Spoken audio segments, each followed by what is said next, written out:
గురువుతో సంబంధం జీవితాంతం అవసరం అవుతుందా? జీవితాంతం సంబంధం పెట్టుకునేటట్లయితే శిష్యుడి యొక్క ఎదుగుదల ఆగిపోద్ది కదా.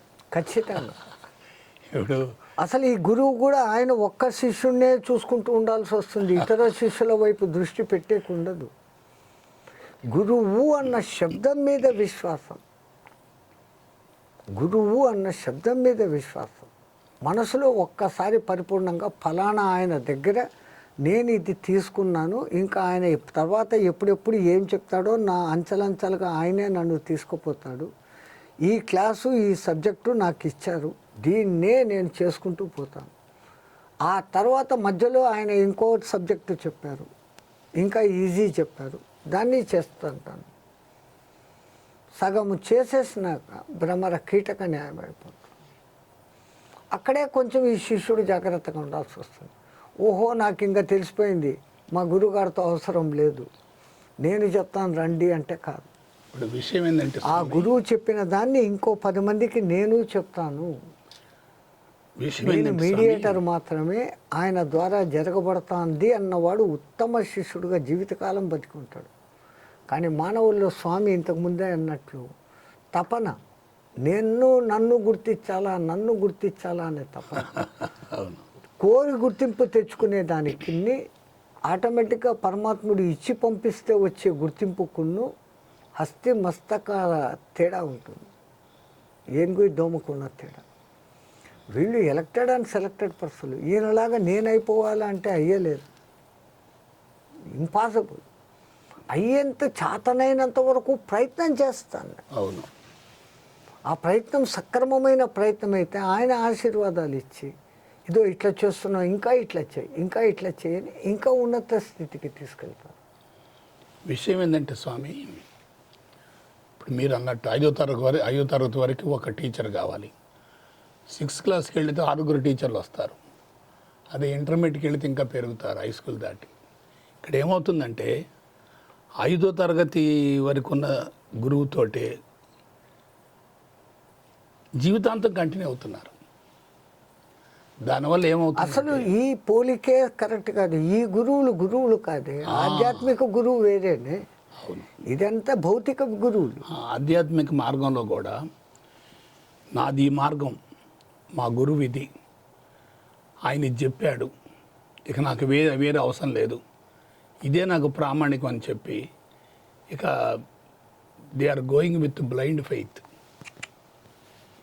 ఇప్పుడు నేను ఇవన్నీ పరిణామాలు ఎందుకు చెప్తున్నానంటే, ఖుద్దు సాయిబాబానే అని ఉన్నారు, సబ్కో ఫర్కో ముజ్కో బీ ఫర్కో, సబ్మే ముజ్కో ఫర్కో ముజ్మే సబ్కో ఫర్కో. నాలో అందరినీ చూడు, అందరిలో నన్ను చూడు.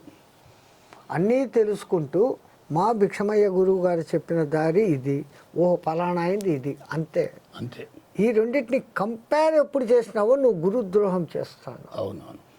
ఒక్కొక్కసారి ఆడెవడో గ్రేట్ అయిపోతాడు, ఒక్కొక్కసారి మనం గ్రేట్ అవుతాం. అంటే అక్కడ ఆయన్ని విమర్శించాం, గురువు అన్న దాన్నే విమర్శించినట్లయింది. అవును, ఆ లైన్లోకి పోకూడదు. ఇప్పుడున్నటువంటి విధానాలలో నేను కొంతమందిని గమనించేవాడిని, మార్గానికి రాకముందు ఆరోగ్యపరంగా, సంసారపరంగా, వృత్తిపరంగా, వ్యాపారపరంగా, దైనందిన పరంగా ఎంతో కొంత మేరకు తృప్తిగా ఉన్నటువంటి వాళ్ళు కూడా ఈ మార్గానికి వచ్చి ఆధ్యాత్మిక పురోభివృద్ధి లేకపోగా ఆధ్యాత్మిక పిచ్చిలో పడటం, ఆధ్యాత్మికతను వ్యసనంగా మార్చుకోవటం, అటు సంసార జీవితాన్ని దెబ్బతింటం, వృత్తిలో దెబ్బతింటం, ఇవి జరిగి ఒక దశకి వెళ్ళిన తర్వాత వాళ్ళు మార్గానికి, ఆ సంస్థకి, ఆ గురువుకి, ఆ విధానానికే కళంకం తెస్తున్నారు. అందుకే తమతో ముందే విన్నవించుకున్నాను, దేనికి ఎక్కడ బ్లాక్స్, సంసారానికి ఇన్ని గంటలు, అవును, నాది, నా కుటుంబం, నా పేరు ప్రఖ్యాతులు ఇన్ని గంటలు, నా ఆఫీస్ పని ఇన్ని గంటలు, నా గురు సేవ ఇన్ని గంటలు, నా ఆధ్యాత్మిక లోకం ఇన్ని గంటలు. దీంట్లో దాన్ని కలపకుండా, దాంట్లో దీన్ని కలపకుండా ఉన్నప్పుడు అన్నిటికీ న్యాయం చేయగలడు. ఆఫీస్లో ఆఫీసర్గా ఉన్నావు, ఇంటికి వచ్చినాక ఒక మంచి భర్త, మంచి భార్యగా, మంచి ఒక కొడుకుగా, యజమానిగా. మంచి కోడలుగా. ఉమ్, అక్కడ ఆ పొజిషన్. అవును. పూజ చేస్తున్నావు, నువ్వు నిజమైన భక్తుడు ఆ టైం అంతే. అక్కడ నువ్వు ఆఫీసర్ కాదు, అమ్మ కాదు, నాయన కాదు, నువ్వు భక్తుడు, అది దేవుడు. ఇక్కడ ఉన్న ఆఫీస్లో కొడుకు వచ్చి అన్యాయం అప్లికేషన్ పెట్టినా కానీ కాదు అనగలిగిన ఇదిలో ఉండాలి. మళ్ళీ అక్కడ అమ్మ మమకారం ఈడ ఉండరాదు. ఇంటికి వచ్చినావు, ఆడవాడిని కమాండ్ చేసేదానికి లేదు. ఆఫీస్లో వాడు నీ ప్యూన్, నీ భర్త. ఇంట్లో వచ్చినాక వాడు భర్త, నువ్వు భార్య. నువ్వు కలెక్టరు, వాడు ప్యూన్ కాదు. అవును. అక్కడ ఏమండి దేవుడా అని పిలవాల్సిందే తప్ప, రే ప్యూన్ రారా, అన్నం వడ్డించి నన్ను పెట్టి తినరా అంటదు. ఆమె ఇక్కడ వచ్చి ఎవరక్కడ అంటుంది, అది కూడా కొంచెం ఎవరక్కడ అంటుంది, అని పిలిచకరండి అంటుంది. కానీ ఇంట్లో పోయి అరే ప్యూను రా అనదు. అక్కడ డ్యూటీ చేసినప్పుడు ఆ ధర్మం పాటించినట్టు. అవును. లేకుంటే అది చెడిపోయాయి. రే ప్యూను అన్నం పెట్టినాను రారా అంటే ఏమే పెళ్ళామని వాడు లాగి కొడతాడు. నా కలెక్టర్ ఇంట్లో కాదు కలెక్టరు. అవును. ఇంట్లో గృహిణిగా తన ధర్మాన్ని నెరవేర్చాలి కదా. వాడు భర్తగా వాడి పోర్షన్ వాడు చూపిస్తాడు. నువ్వు అక్కడే కలెక్టరు, ఈడ నా భార్య, ఈ పొద్దు వంకాయ కూర చెయ్యి అంటాడు, అది చేసి తీరాలి. అవును. ఇంకొక విషయం స్వామి, ఈ సాధనల వలన కానీ అనుసరించే విధానాల వలన కానీ ప్రారబ్ధ సంచిత కర్మలు కూడా జన్యుపరమైనటువంటి అవలక్షణాలని అవకతవకలను కూడా సమూలంగా తొలగించుకొని మూల నిర్మాణాన్ని మార్చుకునే అవకాశం ఉందా? 100%. కొంచెం చెప్పండి అది. ఇప్పుడు ఇంతకుముందే మీకు చెప్పినాను, ముందు ఈ దేహాన్ని మాంసపిండం నుంచి మంత్రపిండంగా మార్చుకోవడం. అది 1-2 దినాలు నెలల్లో జరిగేది కాదు.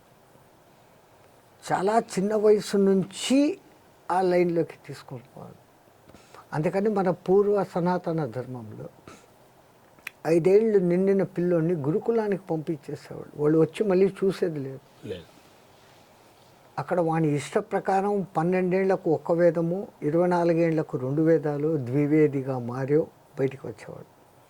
లేకుంటే త్రివేదిగా వచ్చేవాడు, లేకుంటే చతుర్వేదిగా వచ్చేవాడు 52 ఏళ్లకు. స్వామి, ఒక చిన్న డౌట్, అసలు వేదాన్ని చదవటం ఏంది? నేర్చుకోవడం. నేను చదవడం అనే మాట నేర్చుకోవడం కూడా తప్పుగా ఏముంది? చెప్తాను. అది వేదము రాయబడింది కాదు, గురువు చెప్తూ ఉంటాడు, ఈయన బుర్రలోకి ఎక్కించుకోవాలి. అందుకే అది 12 ఏళ్ళు పడుతుంది. చదివేస్తే కంఠోపాఠం ఈజీగా వారంలో నేర్చుకోవచ్చునేమో. వేదం అంటే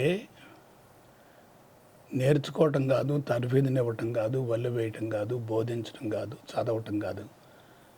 వేదం అంటే బ్రహ్మం, వేదం అంటే సత్యం, వేదం అంటే ఆత్మ, వేదం అంటే శుద్ధ చైతన్యం. తెలుసుకోవాల్సినది విత్ ఇదం వేదం. అవును. ఏది తెలుసుకోవాలనో అది తెలుసుకునేది ఏమి అనేది. జీవితంలో తెలుసుకోవలసిన అనేక విషయాలు ఉన్నాయి. నేను ఎవడు, ఎక్కడి నుంచి వచ్చాను, మానవుడికి ఫండమెంటల్గా పుట్టే ఆధ్యాత్మిక మొదటి ప్రశ్న నేను ఎవడు, అసలు ఇక్కడికి ఎందుకు వచ్చాను, ఎక్కడి నుంచి వచ్చాను, ఇక్కడ ఉన్నప్పుడు నా పాత్ర ఏం. ఈ ఫండమెంటల్స్లో నుంచి కోహం అన్న చోటు నుంచి మొదలైతే అంతా బ్రహ్మం అనుకున్న సర్వం కలిద్వం బ్రహ్మ అన్నంత స్థితికి పోయి, ఒకవేళ నేనే బ్రహ్మమేమో, అహం బ్రహ్మస్మి అనుకునే స్థాయికి వచ్చి, అక్కడ కూడా ఈ అహం అనేది పడి ఉందే, ఇది కూడా కాదు. ఇదంతా ఈ ప్రజ్ఞానం అనే ప్రబల జ్ఞానం పెంచుకుంటూ పెంచుకుంటూ పెంచుకుంటూ పోయి ఆయమాత్మానం బ్రహ్మ, ఈ ఆత్మనే బ్రహ్మ. ఆ ఆత్మ ఈ ఆత్మ రెండు లేవు. అంటే ఋగ్వేదంలో ఆధారాన్ని ఆధేయాన్ని వేరుగా చూశారు. మట్టి వేరు, కొండలు వేరు, బంగారం వేరు, ఆభరణాలు వేరు అన్నారు. దాంట్లో 3/4 భాగము ఇంద్రాగ్ని వరుణ వాయువుల స్థుతులే ఎక్కువ. కర్మకాండలు, ఉపాసన కర్మకాండ మళ్ళీ యజ్ఞవేదిక, దీనికి యజుర్వేదంలోనే కర్మకాండాలు ఎక్కువ. నువ్వు వాడిని ఇట్లా స్తుతించు, ఇంద్రుడు గొప్పవాడు, ఫలానా వాడిని చంపాడు, వరుణుడు ఇంత గొప్పవాడు. ఇప్పుడు ఋగ్వేదం అనేది అంతా ఒకటే అనేటటువంటి విషయాన్ని ఎంతో కొంత మేరకు నిరూపిస్తుంది. ప్రజ్ఞను అనంతంగా విస్తరింపజేసే బ్రహ్మ జ్ఞానాన్ని గురించి తెలియజేసేటటువంటి వేదం కాబట్టి దాని ప్రజ్ఞానం బ్రహ్మ అన్నారు. యజుర్వేదం అదే కాదు, ఇది కూడా బ్రహ్మమే అనేది యజుర్వేదానికి వెళ్ళిపోయింది. సామవేదం వచ్చరికి అసలు రెండు కలిపేసి ఋగ్వేద యజుర్వేదం కలిస్తే సామవేదం అయింది. ఆధారం ఆధేయం రెండు ఒకటే అనేటటువంటి భావన అధర్వణ వేదంలో వచ్చింది. 3 వంతుల మంత్రాలు దీంట్లో ఉండేటి దీంట్లో, దీంట్లో ఉన్నటి దీంట్లో, దీంట్లో ఉన్నటి దీంట్లో ఉన్నాయి. ఉన్నాయి కొత్తగా ఉండేటి ఎక్కువ, చాలా తక్కువ. అదే జరిగింది. ఆ చెప్పడాన్ని మార్చి చెప్పుకుంటూ వచ్చి అధర్వణ వేదంలో ఎక్కువ మానవ సమాజం ఎట్లుండాలి, ఎట్లెట్లా ప్రవర్తించాలి, ఇలాంటి వ్యవహారాలు కూడా దాంట్లో చెప్పబడి ఆధునిక సిస్టమ్ అయినటువంటి విమాన శాస్త్రం కూడా దాంట్లోనే రాయబడింది. దాంట్లో నుంచి భరద్వాజుడు తీసిందే కదా ఆ శాస్త్రము. సైంటిస్టులు ఇప్పుడు మళ్ళా గుల్లాలు పడతా ఉండరు, తయారు చేశారు ఒకటి. ఇంకొక విషయం స్వామి, ఒక వ్యక్తి ఆధ్యాత్మిక మార్గంలో కొనసాగుతున్నప్పుడు అతనికి ఏదైనా కొన్ని అసాధారణమైనటువంటి సిద్ధులు సంక్రమించాయనుకోండి, దాన్ని ఆధ్యాత్మిక పురోభివృద్ధి అనొచ్చా? పరమాత్ముడు పెట్టే ఒక టెస్టింగ్,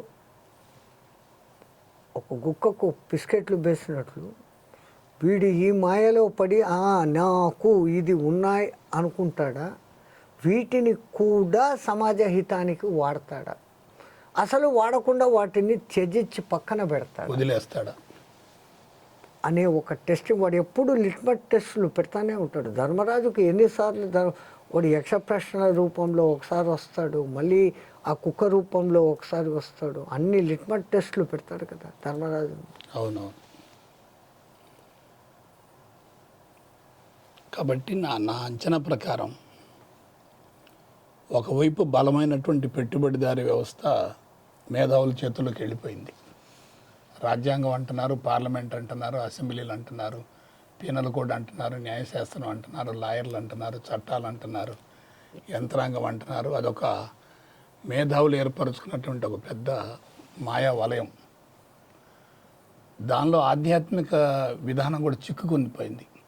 ఎందుకంటే ఆధ్యాత్మికవేత్తలకు కూడా ఆధ్యాత్మిక పురోభివృద్ధి కన్నా ఆర్థికపరమైన అవసరాలు పెరుగుతున్నాయి. వీళ్ళకి అక్కడే పడిపోతున్నారు.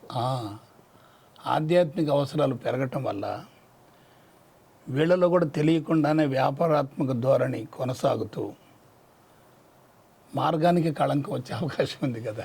100% చాలా చోట్ల అది ఉంది. అది ఈ కోర్సుకు ఇంత ఫీజు అని ముందే చెప్పేస్తే అది వ్యాపారం అయిపోయింది. అవును, ఆధ్యాత్మికత లేదు అక్కడ.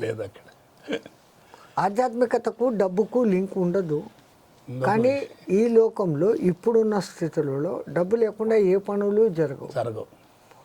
అది ఎట్లా ఉంటుంది? పరస్పర ఆధారభూతం. వాళ్ళు ఏదో వచ్చారు ఇచ్చారు, నేను ఇచ్చానని వాడు చెప్పుకునేట్లేదు, ఫలానా వాడు ఇచ్చాడని వీడు చెప్పుకోలేదు. ఈ సంస్థ ముందుకు పోయేదానికి జరుగుబాటు జరుగుతోంది అనుకుంటే అయిపోతుంది. అవును. కాకపోతే ఈ లౌకికం ఇప్పుడు ఎట్లుందంటే, ఒక సంస్థ స్థాపిస్తే అకౌంటెంట్ ఉండాలా, దానికి నెల రిపోర్ట్లు తయారు చేయాలా, బాధ్యతగా ఉండాలి. కాబట్టి నలుగురికి ఇవ్వబడింది ఎంత ఉపయోగపడిందని చెప్పాల్సి వస్తుంది. కాబట్టి ఇవన్నీ మెయింటెనెన్స్లు. ఈ మెయింటెనెన్స్ల మధ్య మీరు అన్నట్లు ఎవడో ఒకడు తినబోతోడు ఉన్నాడు అంటే ఏ బిల్లులు ఇవ్వకుండా అంతా వెనకేసేసుకొని ఇంత ఖర్చులైనాయో అని ఏడుస్తూ ఉండే రకాలు కొంతమంది. ఇప్పుడు జనరల్ ట్రెండ్ సైకాలజీ ఎలా ఉందంటే, నాకు తెలిసి ఇప్పుడు మీరు 3 రోజుల కార్యక్రమం మీరు ఎక్కడి నుంచి వస్తుంది, ఎవరు ఏం చేస్తా అన్నారు, బియ్యం ఎక్కడి నుంచి వస్తుంది, పప్పు ఎక్కడి నుంచి వస్తుంది, కుర్చీలు ఎవడు తెచ్చినాడు, ఎవడు తీసుకుపోయినాడు చూస్తా ఉండా జరిగిపోయింది. అది అసలు అంతమంది వస్తారని ఊహించిన దానికన్నా అంతమంది వచ్చారు, అంతమంది తృప్తిగా తినిపోయినారు, ఎక్కడ ఎటువంటి ఇబ్బంది జరగలేదు. బట్ ఇక్కడ ఎవరు ఇచ్చినారు, ఎవరు పెట్టినారు, ఈ మాటలే ఉండవు. అది అస్సలైన మంచి సంస్థ అంటే నేను చూసింది అది. మిగతా చోట్ల ఇప్పుడు ఈ పత్రి లాంటి వాళ్ళ విమర్శ కోసం కాదు, అనేక సంస్థలలో నేను ఇంత ఇచ్చినాను, నన్ను ఆడ పక్కన కూర్చోపెట్టలేదే. నువ్వు ఇస్తే నిన్ను కూర్చోపెట్టాలనా? అంటే నువ్వు గురువు దగ్గరికి నువ్వు ఇచ్చి కూర్చునే దానికి వచ్చినావా? సమర్పణ భావన లేకుండా నువ్వు లక్షలు ఇచ్చినా ప్రయోజనం లేదు. అందుకే ఇప్పుడు నేను చాలా చోట్ల చూస్తూ ఉంటాను, దేవునికి ఇచ్చిన దానము, వీడు పెద్ద దానకర్త, ఈయన ముఖం వాడిచ్చింది వానికి ఇచ్చి వీడు దానము చేసినాను అంటాడు. సమర్పించుకుంటున్న చిరు కాని ఇవ్వగలిగినోడు ఒక్కడు లేడు. ఇంకోటి ఏంటంటే స్వామి, ఆ గుళ్ళో మైకులో చెప్తా ఉంటాడు వీడు పొద్దున్నే, పలానా గోత్రస్య పలానా దాదాస్య అని. ఏడన్నా ఆ గుడికి ఆ రోజు వీడు ఒక 1000 రూపాయలు కట్టింటాడు. పలానా పుత్రస్య పలానా గోత్రం సరిగ్గా చెప్పలేదు, ఇంకోసారి చెప్పు పంతులు, వీడిచ్చింది బోడి 1000, ఈ 1000కి వాడు 3 సార్లు చెప్పాలి మైకులో. ఇంకోటి ఏంటంటే స్వామి, జనరల్గా ట్రెండ్ ఎలా ఉంటుందంటే, ఎక్కువ ప్రాపర్టీస్ ఉండి, ఎక్కువ కట్టడాలు ఉండి, ఎక్కువ టర్న్ ఓవర్ ఉండి, ఎక్కువ కార్లు ఉండి, ఎక్కువ మంది మాల్బలం ఉంటేనే అది పెద్ద సంస్థ అనుకుంటున్నారు. అదొకటి. ఫీజు కూడా ఎక్కువ ఫీజు పెడితే అది క్వాలిటీ సంస్థ అనుకుంటున్నారు. ఎస్, ఊరికే నేర్పిస్తాను రారా బాబు నేనే అన్నం పెడతానంటే ఈడేదో మాయలో లాక్కునేదానికి జిమ్మిక్కులు చూపిస్తున్నాడు అనుకుంటాడు. అది అట్లా చేసినా లోకంలో ప్రమాదమే, ఇట్లా చేసినా ప్రేమ. కరవమంటే పాము కోపం, కప్పము కోపం అన్నట్లా అయింది ఇప్పుడు లోకం. లేకిన్ లోకం అనేదే 2 రూపాయి కాయిన్కి చెక్క బొమ్మ ఉన్నట్లు మంచి ఉంటుంది, చెడ్డ ఉంటుంది. ఆ చెడ్డను చూసి మంచిని ఇంప్రూవ్ చేసుకోవాలా, అంతే తప్ప అన్నీ చెడ్డవి అన్నీ మంచివి అనేది ఉండదు. ఇప్పుడు రామకృష్ణ మఠము అక్షయ పాత్ర అని పెట్టింది, కోట్లు వస్తున్నాయి. వాళ్ళు చేసేది కూడా మెకనైజ్డ్ వంటశాలల్లో. సరిగ్గా 12 అనేస్తే ఇన్ని వేల క్యారియర్లు పోవాలా అంటే అన్ని వేలు పోతున్నాయి క్యారెట్స్. వాళ్ళు అక్కడ వచ్చిన వాళ్ళకు భోజనము పెడుతూనే ఉంటారు. బట్ లేని ముసలి వాళ్ళ కోసము అనాథాశ్రమాలకు వెళ్ళిపోతారు. ఎక్కడా వరదలు వచ్చినాయి, ఊరూరు తిరిగి ఆ బట్టలు, పాత బట్టలు ఇవ్వండి అని తీసి దాన్ని రీమోడల్ చేసి కుట్టి కట్ చేసి, ఎక్కడ వరదలు వచ్చినాయి అక్కడ ముందు గవర్నమెంట్ పని చేయకముందు వాళ్ళు పనిచేస్తున్నారు. అంత వ్యవస్థగా నడుస్తుంది అది ఇప్పటికీ బాగా. ఇంకా మిగతాటి కొన్ని ఉన్నాయి, వాళ్ళు సామాన్యులు కాదు, ఆ పేర్లు పెట్టుకొని ఆ పని చేస్తాం. అసలు ఆ వివేకానందుడి ఉద్దేశం, గురువు పేరు నిలబెట్టిన ఉత్తమ శిష్యుడు అంటే వాడు ఎగ్జాంపుల్. వివేకానంద మఠం అని పెట్టుకోలే. రామకృష్ణుడు ఎవడికి తెలుసు? ఈయన చికాగోలో చెప్పి బయటకు వచ్చినాక ఈయన చేసిన ప్రచారానికి విపరీతమైన ఫండ్స్ రావడము, ఆయనకు పేరు వచ్చింది. కానీ గురువును వదలలేదు. గురువుని వదలను వాడు ఉత్తమ శిష్యుడు, వాడు గురువు కన్నా ఎక్కువ పేరు పొందుతా అంటే ఇదే. ఇప్పుడు వివేకానంద మఠం అని పెట్టేవాడు, రామకృష్ణ మఠం అని పెట్టినాడు. ఆ పెట్టబట్టి వివేకానందుని ఈ పొద్దుకు తలుచుకుంటాడు. నాకు తెలిసిన ఒక విషయం స్వామి, ఒక వ్యక్తి ఆధ్యాత్మికంగా పరిణతి చెందడం కోసం గురువు కావాలి, పరిణతి చెందిన తర్వాత కూడా గురువు కావాలి. పూర్ణత్వంలో ఉన్నప్పుడు ఏ గురువుతో కలిసి ఉన్నా శక్తి హరించుకుపోదు. పూర్ణత్వానికి చేరటం కోసం కూడా గురువు తప్పనిసరిగా అవసరం. ఎందుకంటే గురువు ఒక నిచ్చెన కావాలి, మాదిరిగా ఉండాలి కదా. బాటే జాయ్ తో బడతా జాయ్, బచాకే రఖా తో సడతా జాయ్. కానీ అటాచ్మెంట్ ఉండకూడదు. నా దగ్గర ఇంత ఉంది ఇంకోళ్ళకు పంచడమే, పంచుతూ పోతే పెరుగుతుంది. నా దగ్గరే ఉంది అనుకుంటే కుళ్ళిపోతుంది. అవును. బావి మీద బండి వేసి పెట్టేస్తే నీళ్లు పాచిపట్టి నాకు కూడా పనికిరావు. అవును. వచ్చిన వాళ్ళంతా తోడుకొని పొమ్మ అంటే అది ఎంత తోడుతా ఉంటా లోపల వాడు ఊట అంత వస్తూ ఉంటుంది. అది 1000 మందికి ఉపయోగం. మూసేస్తే ఎవరికీ ఉపయోగం లేకుండా పాడైపోతుంది. ఓకే స్వామి, సాయిరామ్ సాయిరామ్. మళ్ళీ ఇంకొక సెషన్ జై శ్రీరామ్. అది సపరేట్గా ఒకటి తీసుకుందాం.